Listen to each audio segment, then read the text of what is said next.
భారతదేశ ప్రజలందరికీ స్వతంత్ర దినోత్సవ శుభాకాంక్షలు. బ్రిటిష్ బానిస సంఖ్యలు తెంచి స్వేచ్ఛావాయువులు పీల్చుకునే ఈరోజు మనందరికీ పర్వదినం. మన దేశ అస్తిత్వాన్ని, ఆత్మగౌరవాన్ని మువ్వన్నెల జెండాగా సగర్వంగా ఎగరేసిన ఈరోజు దేశ చరిత్రలో సువర్ణ అక్షరాలతో లిఖించదగ్గ రోజు. ఈరోజు మనం అనుభవిస్తున్న స్వేచ్ఛ, స్వాతంత్రం ఎందరో మహనీయుల త్యాగ ఫలం, సుదీర్ఘ పోరాట ఫలితం, అనేక ప్రాణ త్యాగాలు, అనేక జీవిత త్యాగాల ఫలితం ఈ స్వాతంత్రం.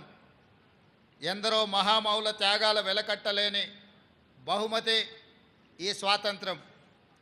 అటువంటి మహనీయులందరికీ శిరస్సు వంచి వినమ్రంగా నమస్కరిస్తున్నాను. వారి త్యాగాలను స్మరిస్తూ తెలంగాణ రాష్ట్ర ప్రజల తరఫున వారందరికీ కృతజ్ఞతలు తెలియజేస్తున్నాను. పోరాటం అంటే ఘర్షణ, యుద్ధం, హింస.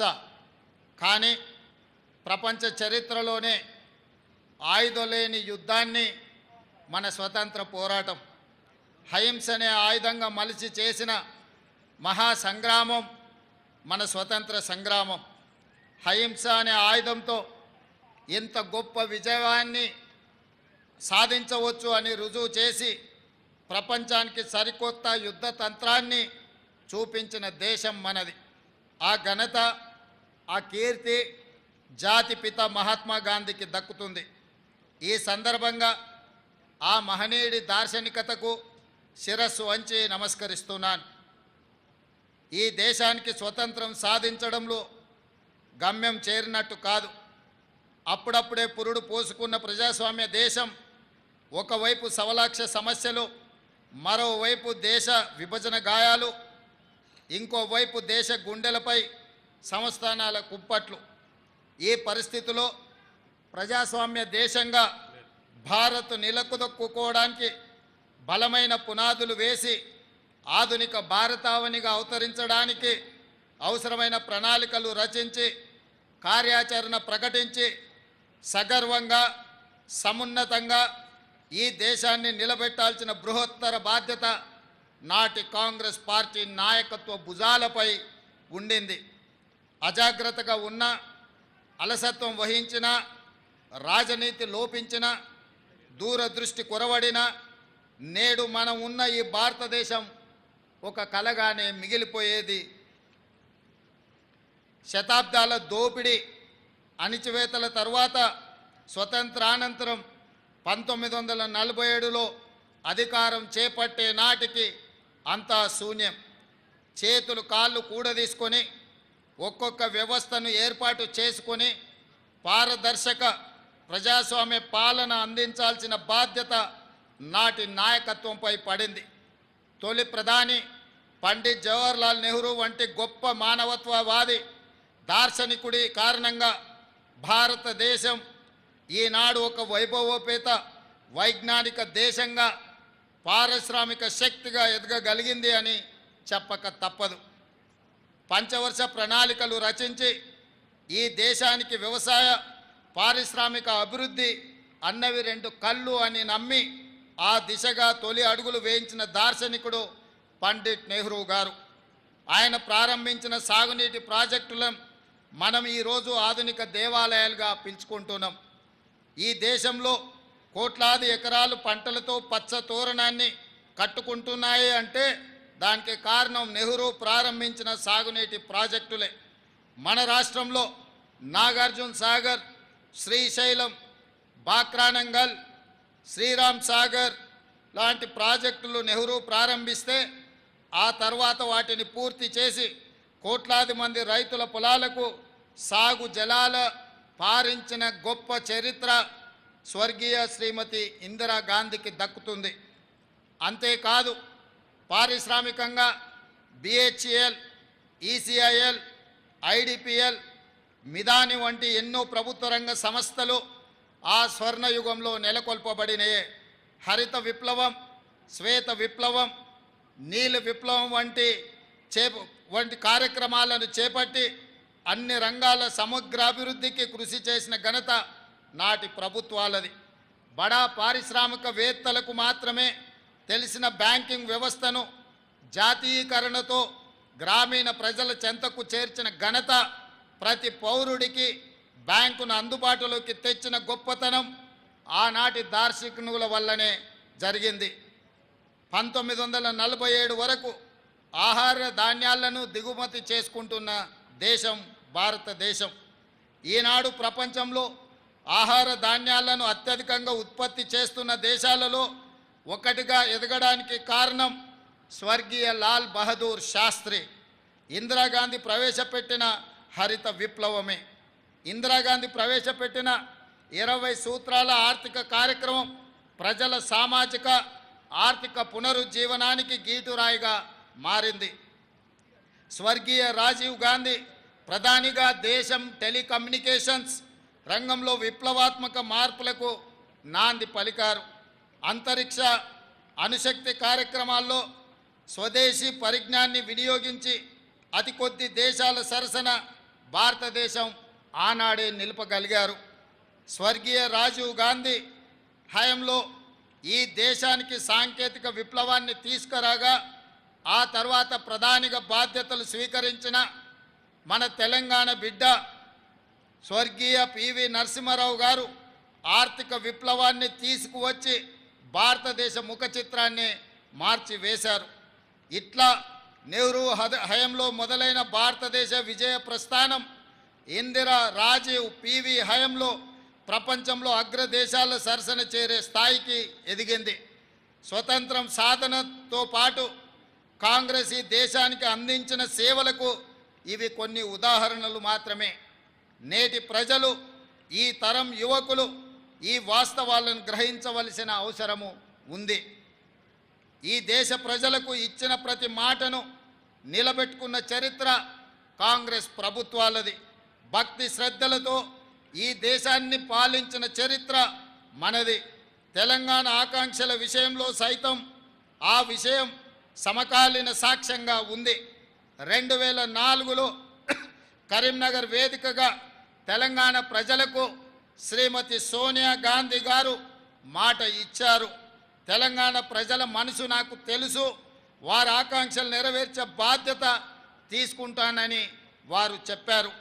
జూన్ 2, 2014 తెలంగాణ రాష్ట్ర ఆవిర్భావంతో ఆమె మాట ఇస్తే అది శిలాశాసనం అన్న విషయం మరోసారి రుజువైంది. మా సిద్ధాంతం గాంధీ సిద్ధాంతం, మా వాదం గాంధేయ వాదం. మహాత్ముడి దృష్టిలో స్వతంత్రం అంటే కేవలం రాజకీయ విమోచన మాత్రమే కాదు, ఆర్థిక, సామాజిక, సాంస్కృతిక పునరుజ్జీవనం. సమాజంలో అట్టడుగున ఉన్న అణగారిన వర్గాలకు స్వతంత్ర ఫలాలు అందినప్పుడే మనం సాధించిన స్వతంత్రానికి, మహనీయుల త్యాగాలకి అర్థం ఉంది.